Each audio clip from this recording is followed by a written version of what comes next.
हम सभी जानते हैं कि देश की सबसे कठिन कॉम्पिटिटिव परीक्षा में से एक यूपीएससी सिविल सेवा परीक्षा को हर उम्मीदवार पास नहीं कर पाता है। इस परीक्षा को पास करने के लिए आपको वर्षों के प्रयास, धैर्य, दृढ़ की आवश्यकता होती है। वहीं इस परीक्षा में सफल होने का कोई सीक्रेट भी नहीं है। इसलिए आज इस लेख में हम यूपीएससी उम्मीदवार मोहम्मद हुसैन के बारे में बात करेंगे, जिनकी यूपीएससी सफलता की कहानी बहुत ही दिलचस्प है। किसी भी फील्ड में सफलता हासिल करने के लिए ललक और कुछ कर गुजरने का जज्बा होना जरूरी है। हर साल लगभग 10 लाख लोग अच्छी रैंक पाने के उद्देश्य से यूपीएससी की परीक्षा में आवेदन देते हैं, लेकिन बहुत कम लोग ही इसमें सफल हो पाते हैं। कोई भी इंसान परीक्षा तभी पास कर सकता है जब वह लगन और मेहनत से उसकी तैयारी करे। मुंबई के वाडी बंदर शोलापुर लेन के रहने वाले मोहम्मद हुसैन ने यूपीएससी सिविल सेवा परीक्षा 2022 में 570वीं रैंक हासिल की है। हुसैन को अपनी सफलता के लिए काफी मेहनत और संघर्ष करना पड़ा था। हुसैन वाडी बंदर मजगांव डॉक स्थान के पास सड़क के किनारे एक साधारण सी झोपड़ी में रहते हैं।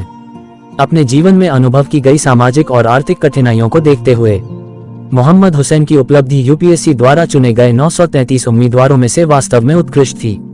27 वर्षीय दृढ़ निश्चयी ने इन बाधाओं को आसानी से पार कर लिया है। उन्होंने अपने 5वें प्रयास में यूपीएससी परीक्षा सफलतापूर्वक पास की और ऑल इंडिया 570वीं रैंक हासिल की।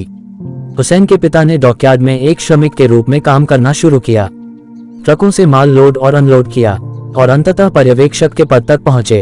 उनके पिता रमजान सईद ने यह सुनिश्चित किया कि उनका बेटा शहर के प्रतिष्ठित संस्थानों में शिक्षा प्राप्त करे। हुसैन ने कहा, मेरे पिता मुझे बदलाव लाने के लिए प्रोत्साहित करते थे। अपने लक्ष्य को समझें और उसे पाने के लिए मेहनत करें। लक्ष्य स्पष्ट होना चाहिए और उसके लिए आपके पास एक योजना होनी चाहिए। समय का विनियोग करना आपके लिए बहुत जरूरी होगा। उन्होंने ये भी कहा, मेरे परिवार ने मेरी इस पूरी यात्रा में मेरा साथ दिया, यहाँ तक कि घरेलू समस्याओं से भी मेरा ध्यान नहीं भटकाया। जब मैं परीक्षा देने जाता था तो मेरे पिता भी मेरे साथ जाते थे। मोहम्मद हुसैन ने अपनी औपचारिक शिक्षा के लिए डोंगरी के सेंट जोसेफ स्कूल में दाखिला लिया और साल 2018 में अल्फिंस्टन कॉलेज से ग्रेजुएशन की डिग्री हासिल की। वह सिविल सेवा परीक्षा की तैयारी के रूप में विशेष कोचिंग कार्यक्रमों में लगे रहे।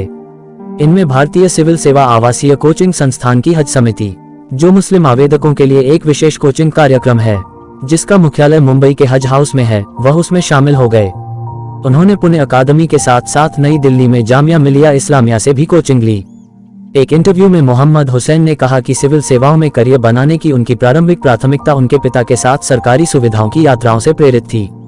उन्होंने रचनात्मक बदलाव शुरू करने के लिए अपने पिता के कभी न खत्म होने वाले समर्थन के लिए आभार व्यक्त किया। हुसैन ने अपनी यात्रा के दौरान अपने परिवार के लगातार समर्थन के लिए भी आभार व्यक्त किया, इस हद तक कि उन्होंने जानबूझकर उसे कोई भी घरेलू जिम्मेदारी देने से परहेज किया। आप सबके जीवन में बहुत सारे चैलेंज होते हैं, लेकिन अगर हम अपने अंदर की शक्ति को जान लें तो हम हर मुश्किल का सामना कर सकते हैं। जीवन एक संघर्ष है जिसमें हार और जीत दोनों होते हैं, लेकिन हार से हार नहीं मानना चाहिए। हमें हमेशा संघर्ष करते रहना चाहिए। हमें खुद पर विश्वास रखना चाहिए और हमेशा अपने लक्ष्य की तरफ बढ़ते रहना चाहिए। हमें अपने सपनों के लिए काम करना चाहिए और हमेशा एक सकारात्मक सोच रखनी चाहिए। जीवन में कोई भी मुश्किल हो, हमें हमेशा सकारात्मक होकर समस्या का सामना करना चाहिए। यदि हम सकारात्मक रहते हैं तो हम हमेशा अपने लक्ष्य को पूरा कर सकते हैं।